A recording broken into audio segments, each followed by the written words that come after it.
دوسرا خطبہ، مذہبی مشاہدات کی فلسفیانہ جانچ پڑتال۔ انگلش میں اسے کہتے ہیں the philosophical test of the revolution of religious experience. سب سے پہلے اقبال نے خدا کی ہستی کے بارے میں عام طور پہ بیان کی جانے والی 3 دلیلوں کی منطقی خامیوں کا ذکر کیا ہے۔ اس کے بعد اقبال نے ہستی کے 3 مدارج یعنی مادہ، حیات اور شعور پر بحث کی ہے۔ اقبال رومی کے علاوہ کسی اور مفکر کے نظریات کو بلا چوں و چرا تسلیم نہیں کرتے تھے۔ چنانچہ جہاں تک مسئلہ زماں کا تعلق ہے وہ برگساں کے نظریے کو دوسرے فلاسفر کے نظریات سے بہتر تصور کرتے ہیں۔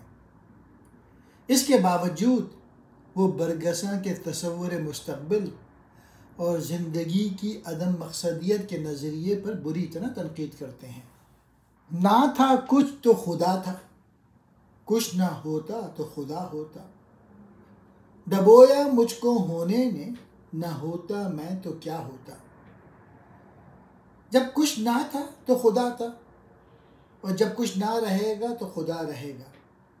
وہ سب ظاہروں سے بڑھ کر ظاہر ہے، کیونکہ دنیا میں جو کچھ موجود ہے اس کی صفات، افعال اور اسی کے نور کا ظہور ہے۔ وہ ہر مخفی سے بڑھ کر پوشیدہ ہے، کیونکہ اسے حواس اور عقل کے ذریعے نہیں ناپا جا سکتا۔ قرآن کریم ظاہری اور باطنی تجربات و مشاہدات کو اس حقیقت کاملہ کے نشانات سمجھتا ہے جو اول بھی ہے اور آخر بھی، جو ظاہر بھی ہے اور باطن بھی۔ اس اقتباس کے آخری الفاظ اقبال کے خیال میں ظاہری دنیا اور باطنی دنیا وجود مطلق کے 2 رخ ہیں۔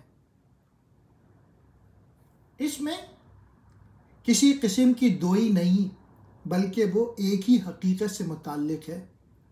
چنانچہ وہ اپنے اس بیان کی تائید میں قرآن کی وہ آیت پیش کرتے ہیں جس میں روح عالم کو اول و آخر اور ظاہر و باطن کہا گیا ہے۔ هو الاول وهو الآخر، هو الظاہر وهو باطن۔ اقبال ہمیں بتاتے ہیں کہ زندگی کے 3 مدارج ہیں، مادہ، زندگی اور شعور۔ علم کا مطالعہ مادی دنیا یا عالم محسوسات تک محدود ہوتا ہے۔ وہ اپنے اس تنگ دائرے سے ہرگز باہر نہیں جاتا۔ وہ کنویں کے مینڈک کی طرح اس ظاہری دنیا ہی کو حقیقی اور مفید تصور کرتا ہے۔ مادہ پرست اس بات کے حامی تھے کہ مادہ ہی ہماری نفسی کیفیات اور باطنی تغیرات کا اصلی سبب ہے۔ لیکن مشہور فلسفی برکلے نے سب سے پہلے مادہ پرستی کے اس تصور کو نظر انداز کیا۔ ان کی رائے میں اشیاء کائنات اور ان کی صفات مثلاً رنگ اور آوازیں وغیرہ نفسی کیفیات ہیں، اس لیے وہ کائنات کا جز نہیں۔ ان حضرات کی رائے میں مادہ نفس پر اثر انداز نہیں ہوتا، بلکہ نفس مادے کو متاثر کرتا ہے۔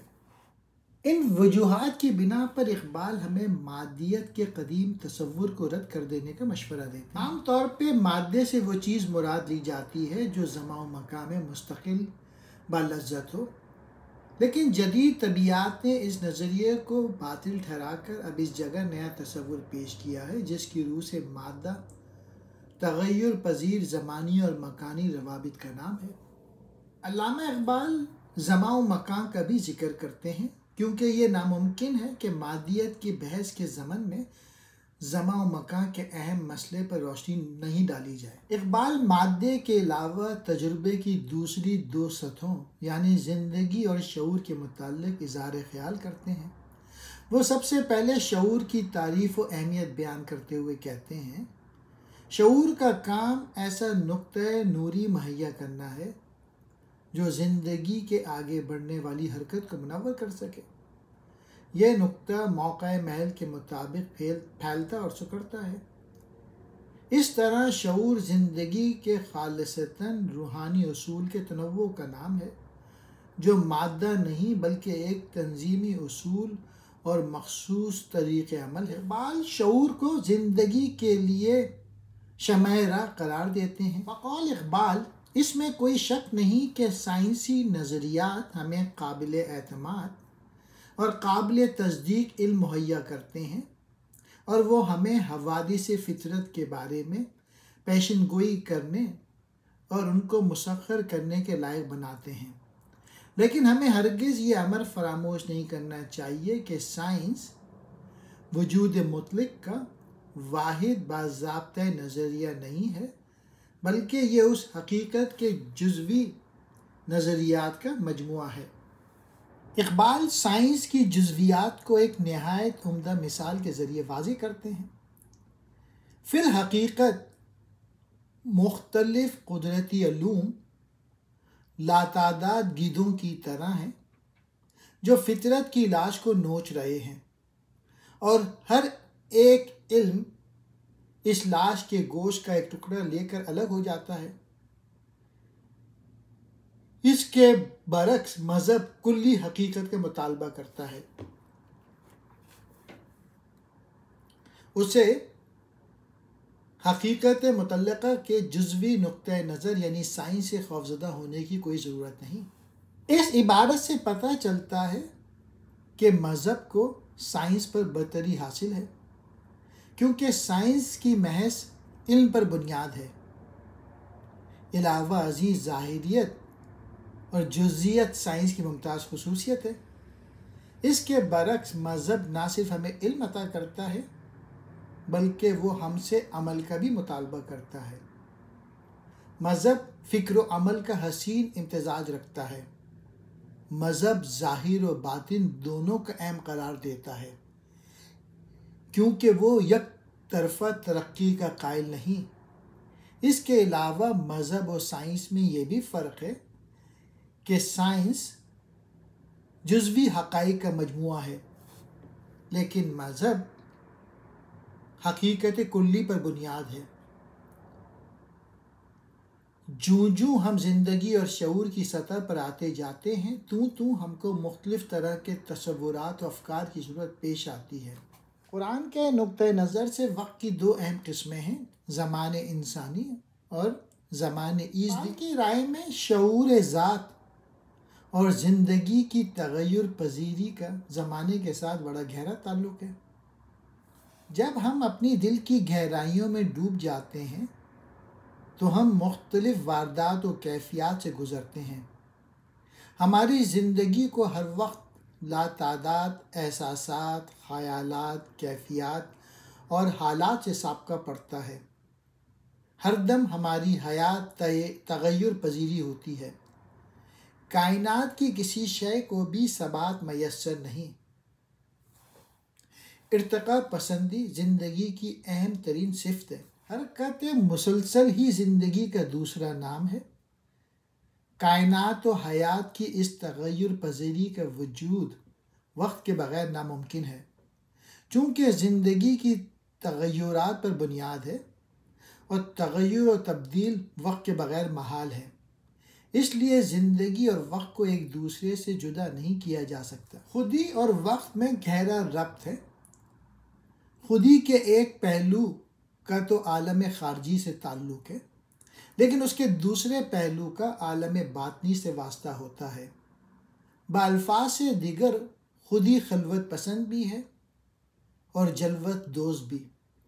جب ہم خارجی دنیا میں بے حد مصروف ہو کر اپنے من کی دنیا میں غوطہ زن نہیں ہوتے تو اس وقت ہم خودی یا شعور ذات کے دوسرے رخ کو آسانی سے نہیں دیکھ سکتے۔ اپنے نفس کی گہرائیوں میں غوطہ زن ہو کر ہی ہم اپنے تجربات کے باطنی مرکز تک پہنچ جاتے ہیں۔ گہرے مراقبے کے لمحات ہی ہم حقیقت متعلقہ کے ساتھ رابطہ قائم کر سکتے ہیں۔ خودی کے اس باطنی پہلو میں بقول اقبال تغیر و حرکت ہوتی ہے۔ خودی کا وقت کی دونوں قسموں سے رابطہ ہوتا ہے۔ زمان خارجی اور زمان باطنی کے اثرات سے یہ خالی نہیں ہوتی۔ زمان باطنی میں ماضی، حال اور مستقبل کی تقسیم نہیں ہوتی، کیونکہ یہ مسلسل ہوتا ہے۔ جب ہمارا شعوری تجربہ اس زمان خالص کا عمیق تجزیہ کرتا ہے تو ہمیں معلوم ہوتا ہے کہ یہ مختلف لمحات کا ایک سلسلہ نہیں ہوتا۔ اس میں ماضی حال سے بے تعلق نہیں ہوتا، کیونکہ ماضی حال پر بھی اپنا اثر ڈالتا رہتا ہے۔ اسی طرح مستقبل اس کے ضمیر میں پوشیدہ ہوتا ہے۔ قرآن حکیم وقت کی اس کلیت کو تقدیر کا نام دیتا ہے۔ چونکہ اقبال ہمیں اپنے اندر خدائی صفات پیدا کرنے کی تلقین کرتے ہیں، اسی لیے ہمیں بھی اپنی زندگی زمان حقیقی میں بسر کرنی چاہیے تاکہ ہم زمان مسلسل کی زنجیروں میں نہ جکڑے رہیں۔ اقبال کی رائے میں زندگی اور کائنات کی مانند فکر بھی مراحل ترقی طے کرتے ہوئے وجدان کی حد تک پہنچ جاتا ہے۔ وہ وجدان کو فکر کی اعلیٰ صورت تصور کرتے ہیں۔ زمان و مکان وہ مادی اور ظاہری پیمانے ہیں جنہیں فکر اور زندگی عملی مقاصد کے لیے واضح کرتے ہیں، حالانکہ وہ ایک ہی اصل سے متعلق ہیں۔ در حقیقت زمان و مکان ہماری شوقی افکار کا نتیجہ ہیں۔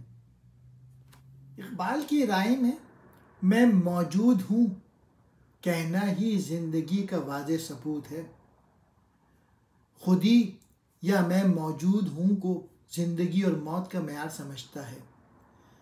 جتنی جس شخص کی خودی یا شعور ذات کمزور ہوگا، اسی قدر وہ زندگی کے ضعیف کا شکار ہوگا۔ گویا وہ زندگی کی پستی اور بلندی کو خودی کی کمی و بیشی پر منحصر خیال کرتے ہیں۔ انسان اپنی ذات کی تعمیر و ترقی کے لیے کائنات کے وجود کا محتاج ہے، لیکن خدا کو کائنات کے ساتھ ایسا تعلق نہیں۔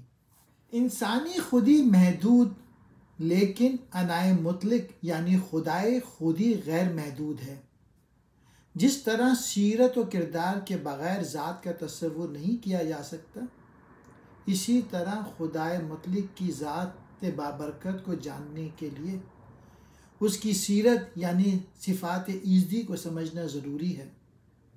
فطرت کو ذات ایزدی کے ساتھ وہی تعلق ہے جو کردار کو انسانی ذات کے ساتھ ہے۔ قرآن اسے اپنے خوبصورت انداز میں سنت اللہ خدا کی عبادت کہتا ہے۔ فطرت کو ایک زندہ اور ہمیشہ بڑھنے والا جسم نامی سمجھنا چاہیے، جس کی ترقی اور نشو و نما کی کوئی آخری بیرونی حد نہیں۔ اس کی حد صرف باطنی ہے، یعنی وہ ذات مشہود ہے جو اسے قائم و دائم رکھتا ہے۔ فطرت کا علم دراصل خدا کے طریق عمل کا علم ہے۔ مشاہدہ فطرت کے وقت فی الحقیقت ہم انائے مطلق کے ساتھ گہرے تعلق کے طالب ہوتے ہیں، اور خدا کے ساتھ یہ گہرا لگاؤ عبادت ہی کی دوسری شکل ہے۔ خدا چونکہ ہر وقت جلوہ گری میں مصروف رہتا ہے، اس لیے دنیا میں نئے نئے واقعات ظہور پذیر ہو کر کائنات کے ارتقائی عمل میں معاون ثابت ہوتے ہیں۔ علاوہ ازیں اقبال کائنات کی ماہیت کو روحانی تسلیم کرتے ہیں۔ کائنات دراصل خدا کی جلوہ گہر صفات اور مظاہر کمالات ہے۔ کائنات کی یہ روحانی تعبیر بہت زیادہ اہمیت کی حامل ہے۔ اقبال فرماتے ہیں، وقت کے راز سربستہ کو حل کرنا کوئی آسان بات نہیں۔ اقبال کی رائے میں وقت کی حقیقت کے ادراک کے لیے من کی دنیا میں غوطہ زن ہونے کی ضرورت ہے، کیونکہ ہم حقائق عالم کی اپنے باطنی تجربے کی روشنی میں تعبیر پیش کرنے سے باز نہیں رہ سکتے۔ اس لیے زندگی اور اس کے احوال کو صرف باطنی طور پر ہی سمجھ سکتے ہیں۔ اس خطبے کے اختتام پر علامہ اقبال دعا کی اہمیت بیان کرتے ہوئے اور فلسفہ اور مذہب کا مقابلہ کرتے ہوئے مذہب کو فلسفے پر ترجیح دیتے ہیں، کیونکہ فلسفہ حقیقت کاملہ کو دور سے دیکھتا ہے۔ اس کے علاوہ فلسفہ صرف افکار و نظریات پر مشتمل ہوتا ہے، لیکن مذہب زندہ تجربے کا نام ہے۔ اس میں فکر کے علاوہ عمل و یقین بھی شامل ہوتا ہے۔ فلسفے کو پستی سے بلند مقام تک جانے کے لیے ذکر و قرب خدا کی ضرورت ہے۔ اسے مذہب کی اصطلاح میں دعا کہا جاتا ہے۔